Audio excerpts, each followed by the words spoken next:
So it could be here. Basically, listen. Hey, okay.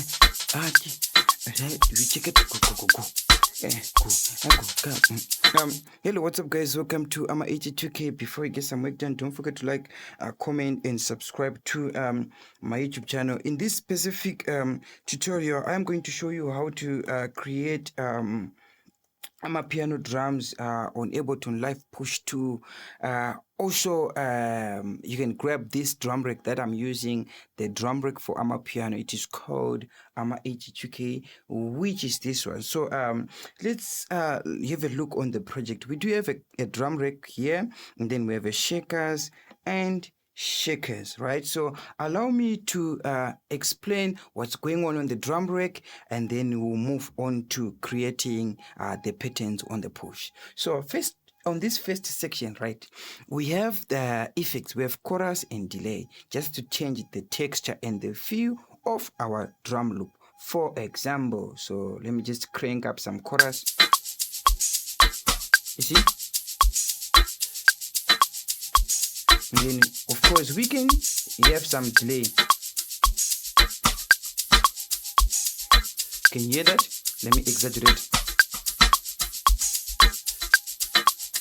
Okay, just to change the texture and the feel. Then moving on to before we move on, so on the push, the effects are just right here. So you can see I just selected the main section, which is this is the main section. So you have to click here like to select the first section, which is this. So let's do the same. So the chorus is just right here.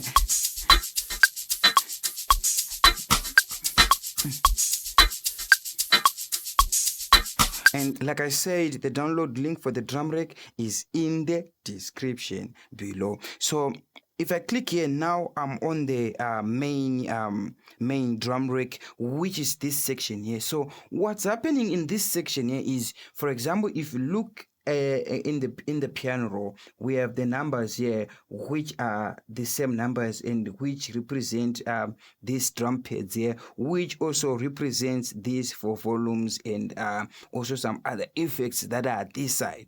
So let's say on this number 5, right, you don't want this, you want to change the sample. So on push, that's number 5. So it goes like this. This is the first one, is the kick. So we have pick number 1, 2. You can see. So we have 1, 2, 3, 4, 5, 6, 7, 8. So 1, 2, 3, 4, 5, 6. Oops.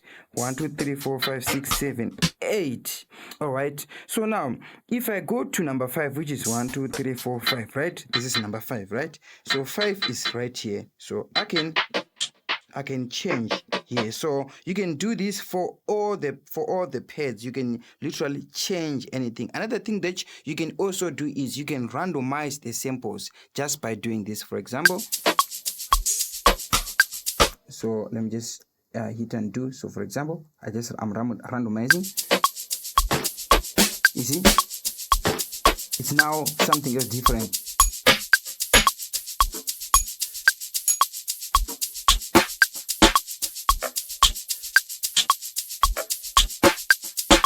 Okay, so that's how you're going to change samples, and like I showed you on the push, like simple kick, and then 1, 2, 3, 4, 5, 6, 7, 8, and you can see the numbers here, and then you can change samples. And then this side, right? There's a filter and reverb, and also let me just do this. I just wanna do. Okay, so I'm saying this side we have like filter, and then we have delay. We also have the reverb, but this side it controls for the individual. So for example, you see this is number 5, right? So I'm playing this is number 6 or number 5.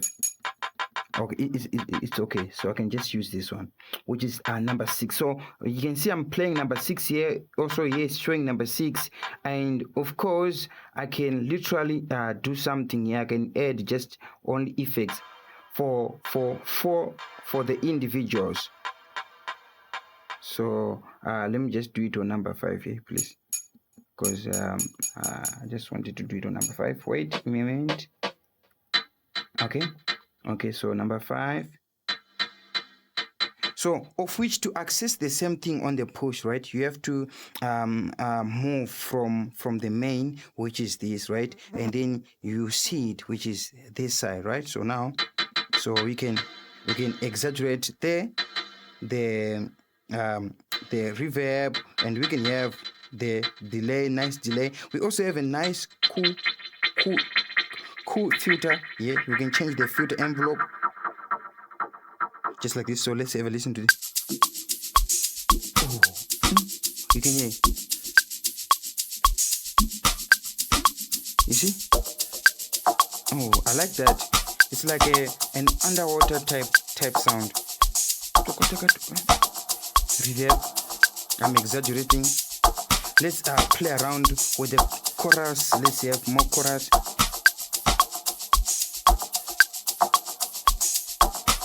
So that's actually how you're going to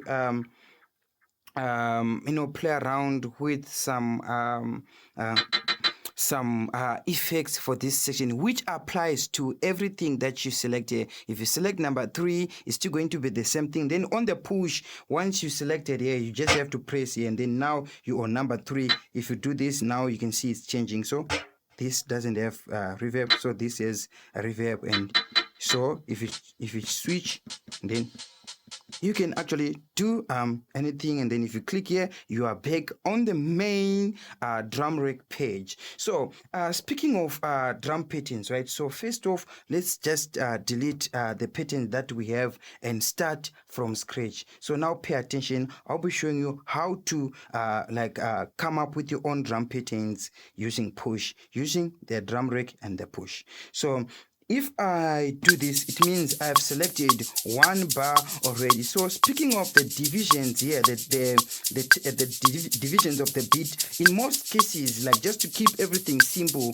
I'm using the only 2 divisions, which is 16 and 1/16t, 1/16 and 1/16t. The reason being is I don't want to, because then, for example, if you select maybe on 4, 1/4, it means this represent like 1, 2, 3, 4, going like that. And then if you do this, it means you're on a division of 8. So it's for my mind, it's not that simple to memorize that. Like there are some things that I keep in mind, and like for example, let's say I selected this, for example, if I press here and maybe skip 2 boxes and like this, I already know how it's sounding like. But if you click here on the 4, you see it's changing. So this confuses, right? You see, I just changed the grid here. It's confusing. So I would say if you stick on 15, on 1/16, it is going to be easy for you to memorize some of your patterns. Like to say, if you put something here and here, how is it going to sound like? So in this case, for the kick, right, so let's say I want to do like 1/4 kick, like just it's going to be like this. 1, see, right? And then now let's have a percussion. I'm going to select this, and then I can have 1 here.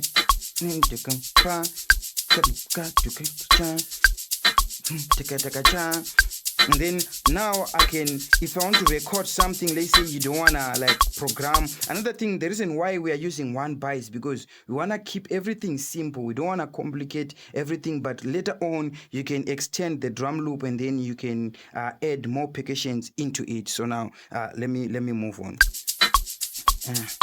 So you see? So I can do it. Yeah.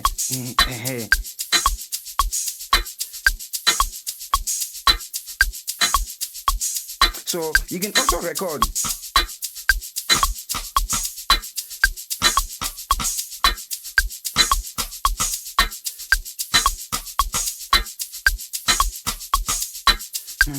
All right, so now now that I have this simple drum pattern, I'm going to double the loop. So now we have 2 bars right here. So with my page, if I do like this, for example, let's say I change into maybe 16 trip, because like changing from normal to like 16 trip, we maybe wanna do those those like some nice bounce. So in this case, I can maybe try to put here and put here and here. Let's have a listen.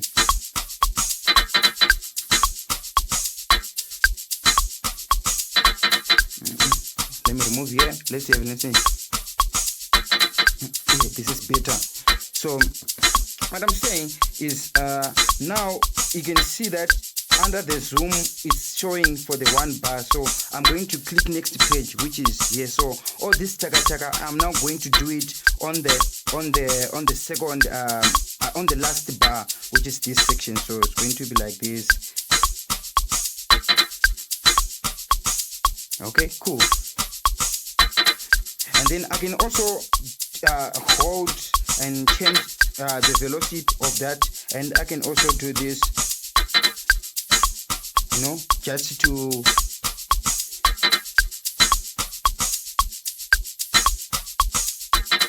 oh la la, and then I wanna go back to the session, select the third track, which is the shaker, and just have some gain. You see, because it has that house feel, you know. Okay, guys, that's it for today. Yeah, you can grab the drum rig, guys, and teach me on the next tutorial. I love you guys.